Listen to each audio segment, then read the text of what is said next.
I'm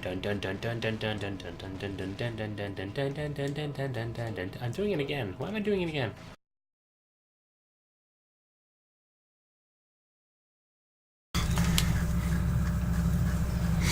It's thinking too highly of you. Far too highly of me. Come on, 10-year-old, you can play this game. Apparently 27-year-olds can't. Well, it's a learned skill. Or something like that.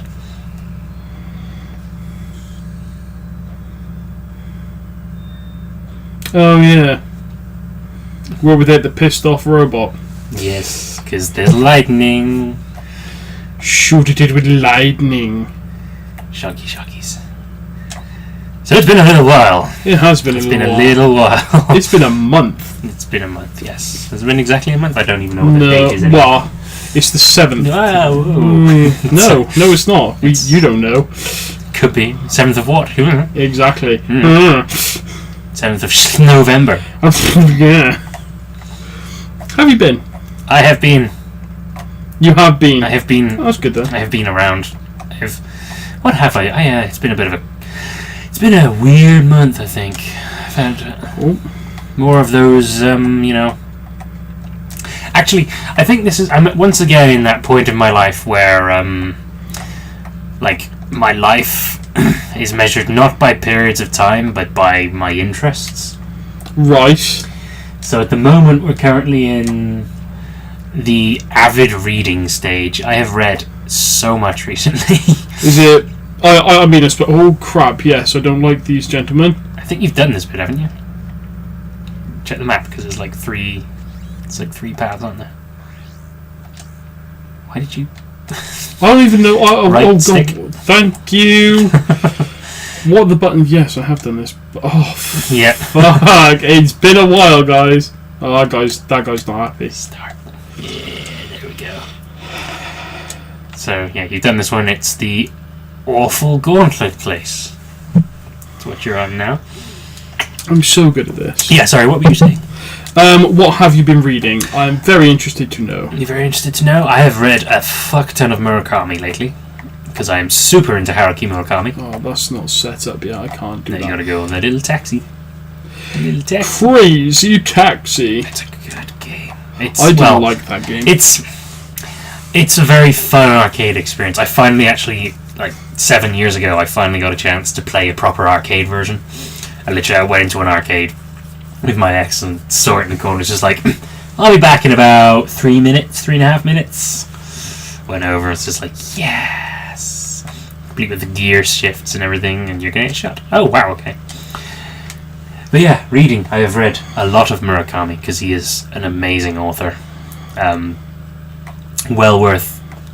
If you're interested in sort of surrealist fiction, where it's have I told you about Murakami before?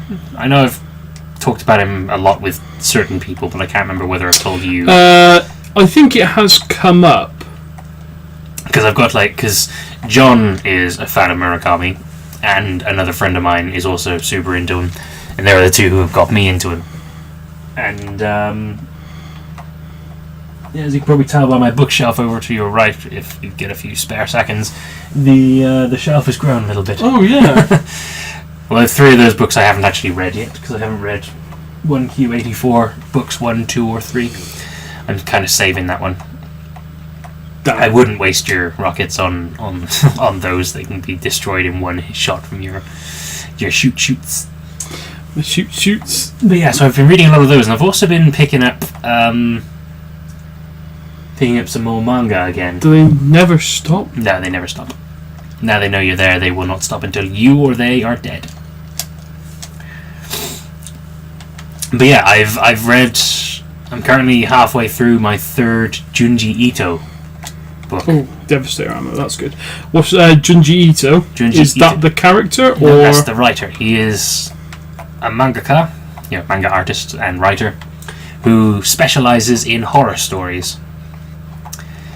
Now, I started off with his admittedly not as good collection, his latest one called Fragments of Horror, which is just would you stop moving, please? It's 8 or 10 short horror stories. Right. And most of them are okay.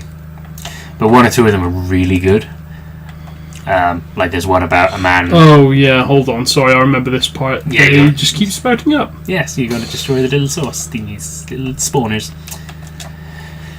Yeah, there's a short story about a man who's running around town holding his head, like he's got his hands over his ears, and he looks frantically horrified and everything. And he goes to his ex-girlfriend's place, and he's like, "Help me! Someone's cut my head off." And it turns out he's literally just holding his head in place. That's quite grim and also quite surreal. Yeah. In the way it's probably written. Yes. Or there's another one where the last one in there is probably my favourite of that collection, because it's about this girl who she cannot make decisions. Like, she is just constantly asking questions to do with how she should live her life, to the point of things like, should I breathe now? Do I sit up? Do I sit down? If I sit down, do I sit down on the side, on like a chair, on my bed? Do I sitting upright? Do I sit cross-legged? She's just constantly asking these questions. And her father puts out an ad saying, "I want someone to come and look after my daughter for me." And he gets this woman. This woman responds to it, and she's like, "Yeah, no, I'll do it. It's fine." Because 4 or 5 other people that he's had prior, and last maybe a month before they go crazy with the constant onslaught of questions.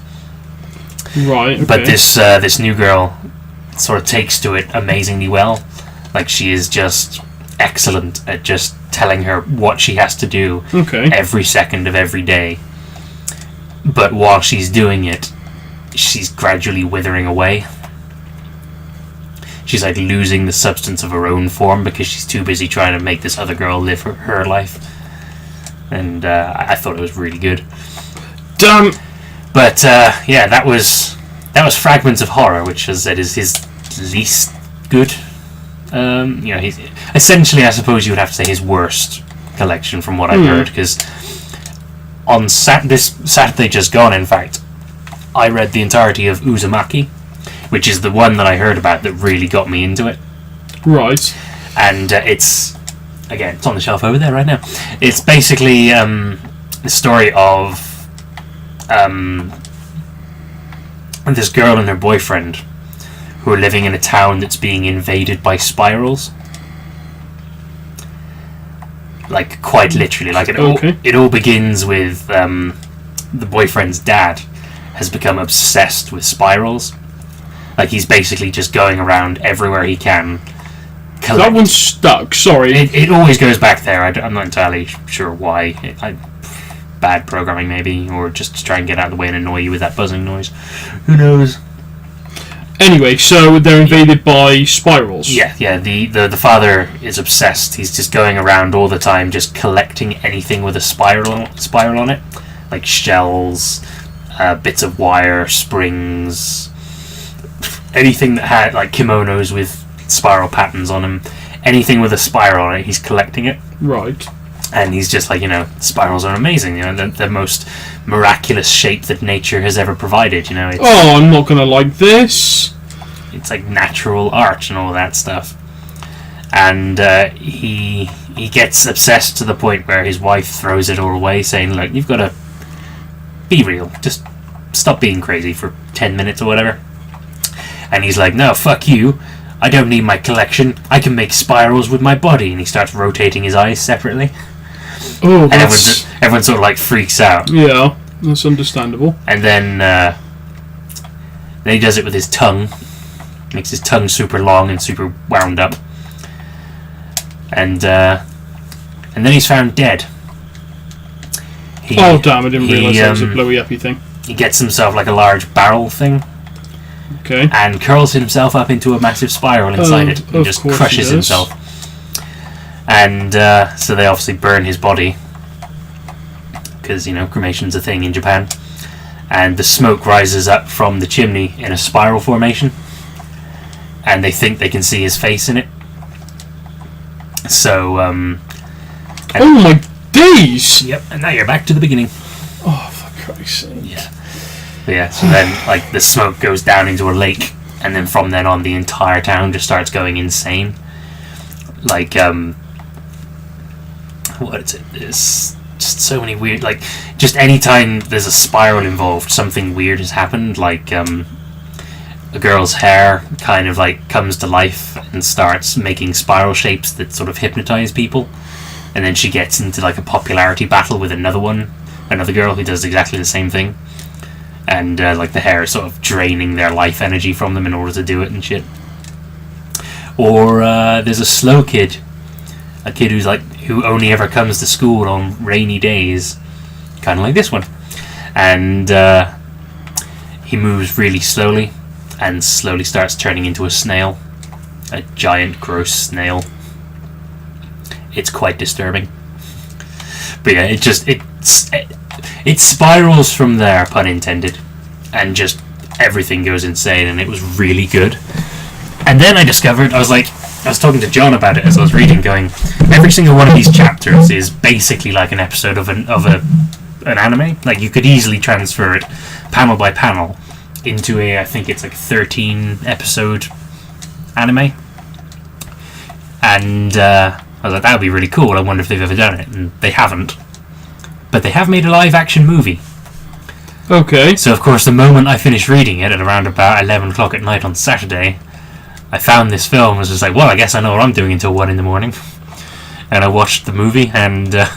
Did it disappoint? Well, for the most part, it's very accurate, and they do a lot of the things that I was quite surprised they would actually be able to physically do in a film, even with the shitty Japanese cinema CG that they tend to have. Excuse me? But the problem was that they did kind of... Obviously, they couldn't make one movie that goes as far as the book goes, because it gets to some really ridiculous levels. Like the air in the town gets sort of like fucked up by spirals, to the point where even speaking loudly can cause a tornado, because of obviously the air pressure that you create by speaking, and people have to like move slowly, because otherwise like just swinging your arm will cause one, and the village gets destroyed gradually by people just doing that and all that. And they probably couldn't turn that into a film without it looking fucking ridiculous, because it looks ridiculous in the book, but it also is quite harrowing and upsetting. So they cut it short quite dramatically, and they changed the ending to try and accommodate that. Yeah, I don't think I'm going to be able to do this. Well, it's your only option, because this is the progress. No, I mean, I haven't got enough Devastator ammo. I've got 2 bullets. Well, you don't... Well, do you have the... What's the remote controlled one? The drone device? No, but that is useful to have, remember. Because you got... Obviously, it protects you. Check your quick select. Yeah, I think you do have it, actually.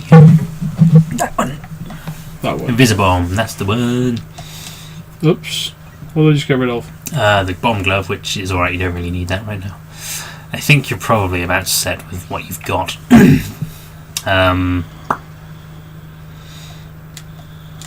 It might even be worthwhile just trying to run through it and see what happens. But I think they go down like a couple of shots from the blaster, so... Oh. Because they're not particularly strong. And they're not a threat to you, it's the turrets that are the problem. Whoa! That was good. Might even be an idea just to run through, just to say fuck it. Who cares? As long as you don't get shot. Much like with a thunderstorm, those things are only just loud and annoying. And they do that as well, I suppose, but you know. Whatever. So what have you been up to of late then? Seen any good films or? Went to see Spider-Man. Oh, the Spider-Man movie. That was quite good. But other than that, living life, paying bills.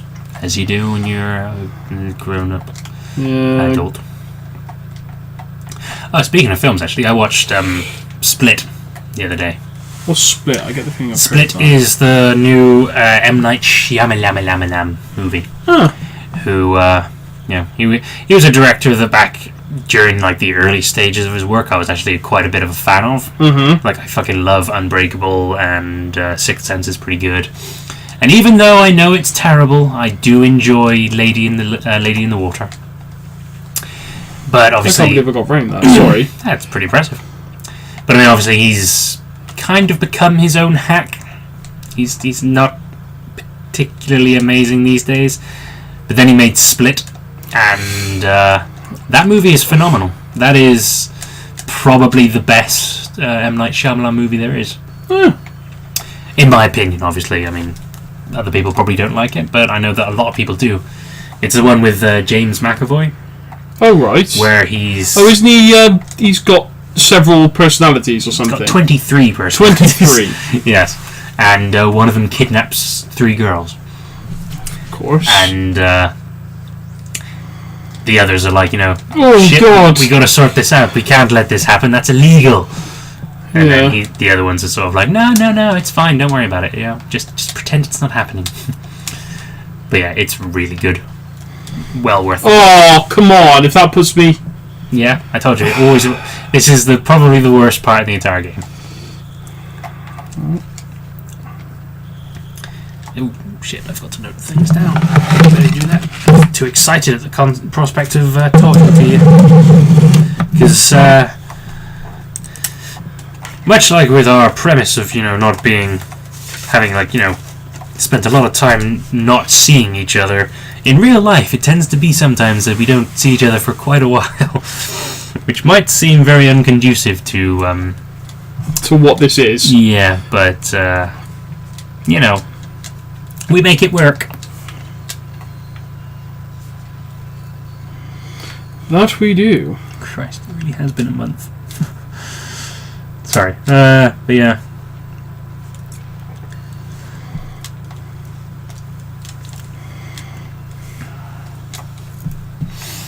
I'm sure there was some other things I was gonna. Nope, I live an entirely boring life. Nothing has happened in my life at all, ever. No, that's not true as well. I've probably been an extraordinarily boring human being, to be honest, because I've literally just read a lot, watched some shit on... Oh, actually, yeah, that's the other thing. Have you read any Neil Gaiman? No. Oh, man. I watched the Amazon adaptation of American Gods the other weekend. Right. Christ, that was amazing. Like, American Gods was the first Neil Gaiman book I actually read, because I got... Sucks to be you, asshole! I got into it Not because... Finch, these guys. Yeah, well, it does suck to be me too, but still. Ooh, that was dark. Yeah, because I wanted to get into Neil Gaiman because I watched Stardust, that film with all those people in it. Oh, damn. And obviously he wrote the book that was based on, but it's a very short book.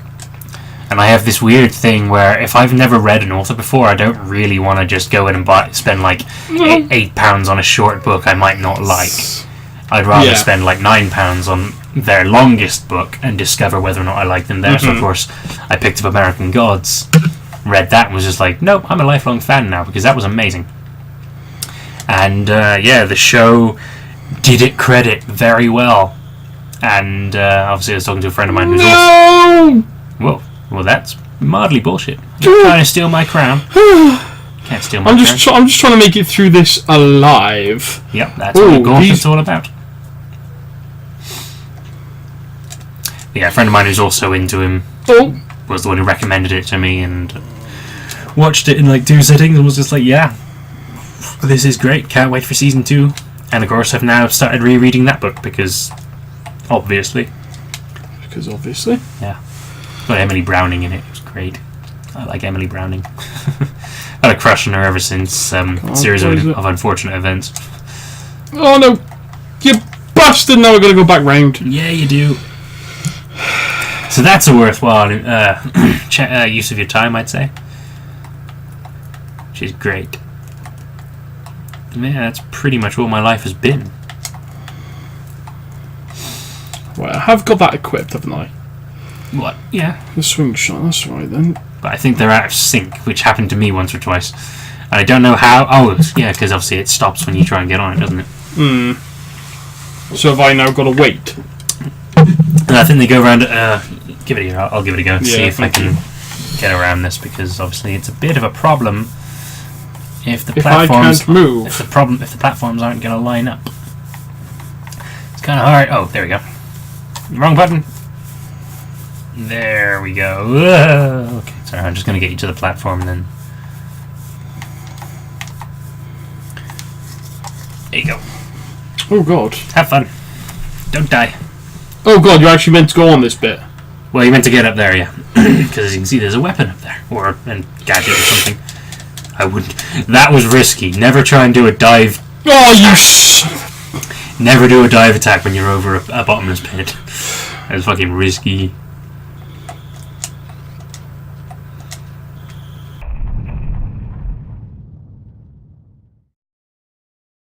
Finch, the collectibles aren't worth it. They're always worth it. You just don't understand, man. You just don't understand my love for the collectibles. I mean, the collectibles were gonna go and get married one day.